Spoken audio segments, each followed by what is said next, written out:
Good afternoon, ladies and gentlemen. A big warm welcome to Free Tours by FTBFLondon. A rather unique tour coming up today. I have something so special and I'm so excited. Ladies and gents, I'm standing in front of Garden Lodge, the home for 11 years of the rock god, the icon, the incredible, the unique, the one and only Freddie Mercury of Queen. And that today we get to have a revealing look and the furnishings of Freddie Mercury in a one-time, incredible, unique auction. Every item of furnishing inside here is finally coming under the hammer in Sothebys in London. Now behind these high gated walls here, ladies and gentlemen, is Garden Lodge, and since I've arrived there's been a steady stream of fans coming all day. And not surprising, for 32 years the doorbell has been rang and fans have been asking Mary Austin to let them inside to get a sneak preview. And of course they never reveal the inside of Garden Lodge. Now, in 1980, Freddie and Mary Austin arrived here. He was on the market for a new home and he immediately fell in love with the place and put an offer in immediately. He had 11 very happy years in here, and Mary Austin still owns the house, and she was willed the entire contents of the house and the house itself. Partially because Freddie said, well, she was effectively the love of his life and his common law wife, and if he had married her he'd have been left everything anyway. So they loved each other desperately up to the very end, even though he came home 6 years into the romantic relationship and said to her, Mary, I believe I'm bisexual, and she famously turned around and she said, no, Freddie, you're gay. But they remained firm friends, more than friends, I guess, more like family, to the day he died. But behind these walls, Freddie lived in a peaceful, tranquil estate that became his sanctuary, a place for him to escape the world. And it became an incredible collection of Freddie's furniture, his art, his ceramics, his textiles, his instruments, and so many sketches and manuscripts that were revealed, some of which Mary only found when she was recently going through all the contents in the house and, as she said herself, individually saying goodbye to everything. Now, a lot of people are questioning why she's selling everything, but as she so eloquently put it, she's 72 years of age, she's almost 80, and some of the antiques and the art in there date back to the 19th and 18th century, and they're in such impeccable, immaculate condition. She believes that they will go to homes of people who will take care of them as well as Freddie did. But for me personally, the most revealing exhibit I have ever had the fortune to attend, exhibition in London, and I'm more than happy, in fact I'm over the moon to be able to bring you along for the journey today. Ladies and gentlemen, we'll be very shortly leaving Freddie's sanctuary, and we're going to head to Oxford Street and New Bond Street for a revealing look inside the home of the incredible Freddie Mercury. This exhibit today features an extraordinary collection of art, antiques and personal possessions that Freddie Mercury accumulated throughout his life. So the entire contents of his house is what we're going to see today, and it's on display here and will be auctioned off in a public auction on the 5th and 6th of September. So we have 35,000 items that are on display, and they'll all be sold in 1,500 lots, will be sold over 6 separate auctions. This is the queue for the exhibit right now, you guys. So this is just testament to the incredible love and interest there still is to this day, 32 years after Freddie passed away, and the public are coming here in their thousands. I would love to know how many people have actually queued up to see this exhibit, because as I said, it's been running now for nearly 2.5 weeks. Right, we're heading inside, you guys, and look at the incredible mustache above the door already. Isn't that amazing? So let's go in and see what it's all about. Join me in this amazing experience. We're heading in to Garden Lodge, ladies and gents. Even on the door there it says Garden Lodge. How lovely.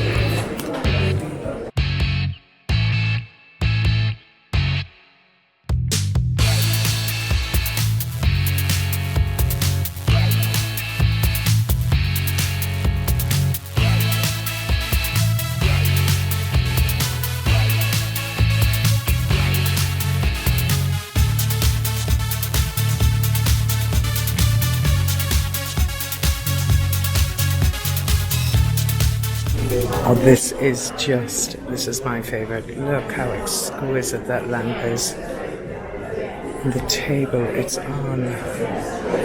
So this is exactly how he would have designed his house as well, by the way. These furnishings all represent exactly how his home was furnished.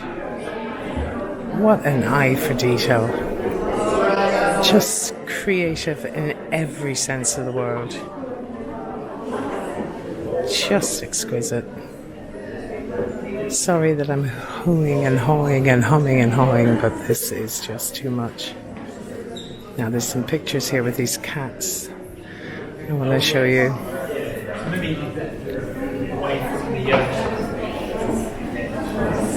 This beloved cat. At this beautiful little corner of his house, you guys, and his table and chairs. They even have a picture of him there, sitting at this table writing his lyrics.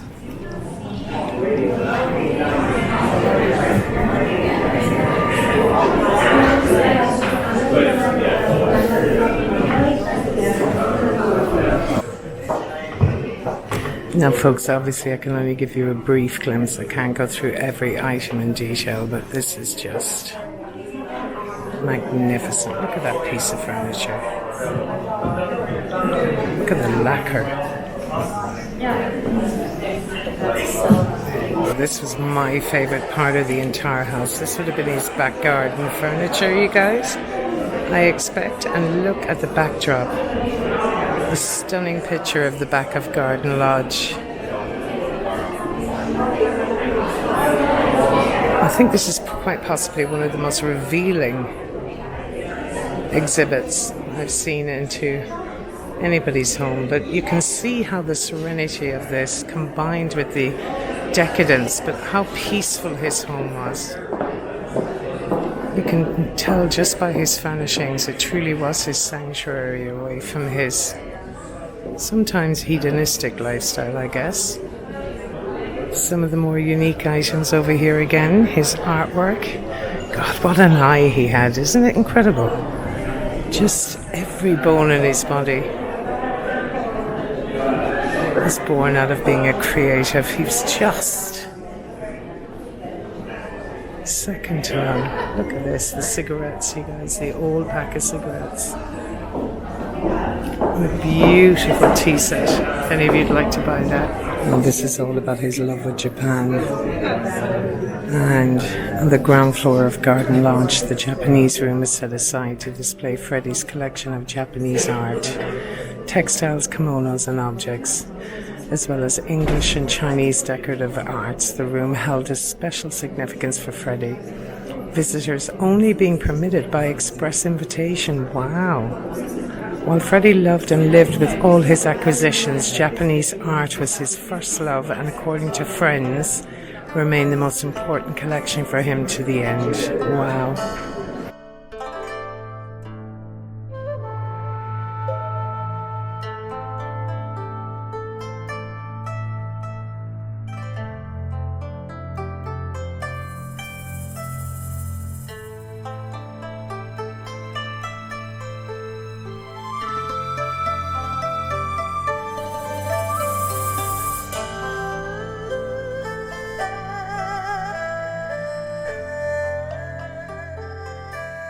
Oh my God, folks, that's a record player. Look at that piece.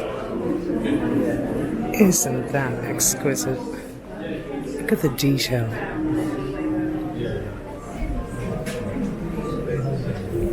Now, this is what Dawn and I were calling Cat's Corner. Look at this. Everything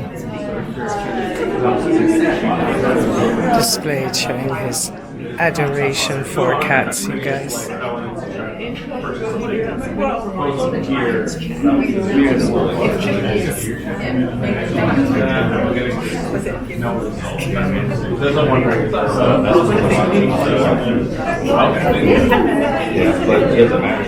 Can we talk about this iconic image? And can I show you what's directly behind us? Look at this. Now, I was bold enough to actually touch it.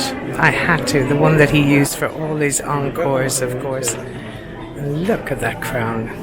Let's get an up close look. A bit further up. Oh, Freddie, you're such a loss to the music world. And look at the extravagance of this beautiful red velvet gown. We're heading up here into this room. There's so much to see. It's incredibly done. Have I said that before, by the way? So here's the information. The evening sale, live auction 6th of September 2023, 5 p.m. Live auction 7th of September 2023, 10 a.m. Now we put up all these details in the description.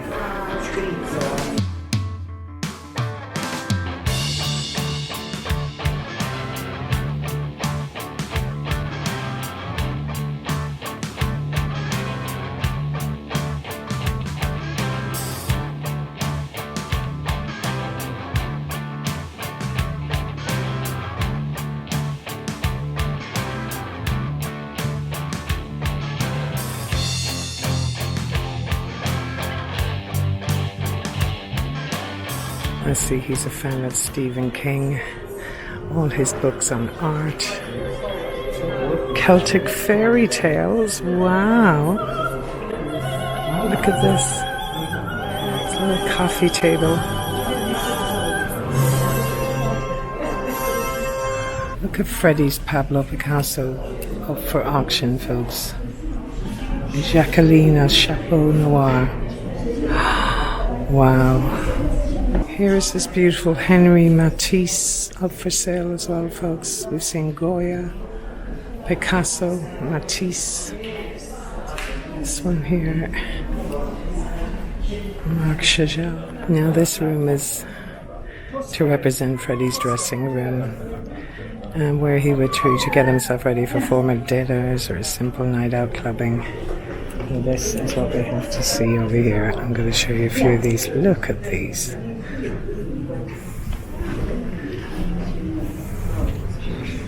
His glasses.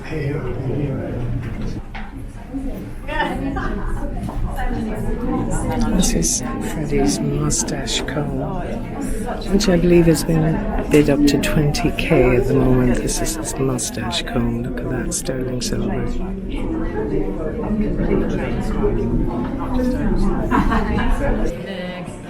And this is his 1941 peacock Wurlitzer Wonder. Freddie's jukebox. People behind me wanting to get the shot as well, but just to give you an idea.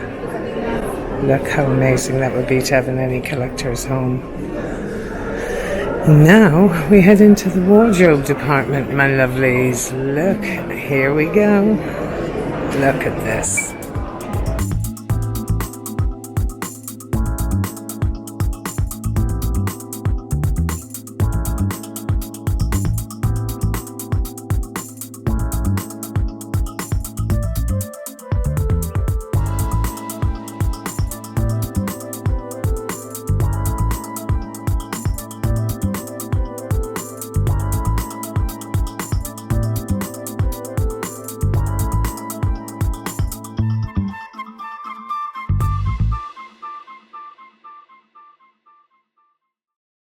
Okay, here it says, I love the fact that I can make people happy in any form, even if it's just an hour of their lives. If I can make them feel lucky or make them feel good or bring a smile to a sour face, that to me is worthwhile. The incredible Freddie Mercury. Look at this. Just look at these outfits Freddie, you really were. And there's a picture of the outfit and Freddie in the back wearing it, which is amazing. And we got to see the Yamaha grand piano now, where he wrote most of the lyrics for Bohemian Rhapsody on. And here she is, you guys. Wow. And it's actually in the piano stool that I mentioned earlier on that Mary Austin uncovered some lyrics and sketches that she had never even known were in there for over 30 years. Now we're coming to an end shortly, you guys. I truly hope you enjoyed this as much as I did. Look at this. So this is one of the highlights. This is the famous green door that was on Garden Lodge, you guys. My friend Dawn's name is on here somewhere. And look at that. It's created with fans. Just a really close up of all the little fan stuff. Isn't that incredible? Now, obviously, folks, as you exit, there's several things you can purchase from the merchandise area. I, of course, bought my usual tote bag, but I'm assuming Sothebys will have all of these online as well. And that, ladies and gents, was Freddie Mercury, A World of His Own. I hope you enjoyed that as much as me. Sinead signing out here with free tours by FTBFLondon. As ever, thanks for joining me.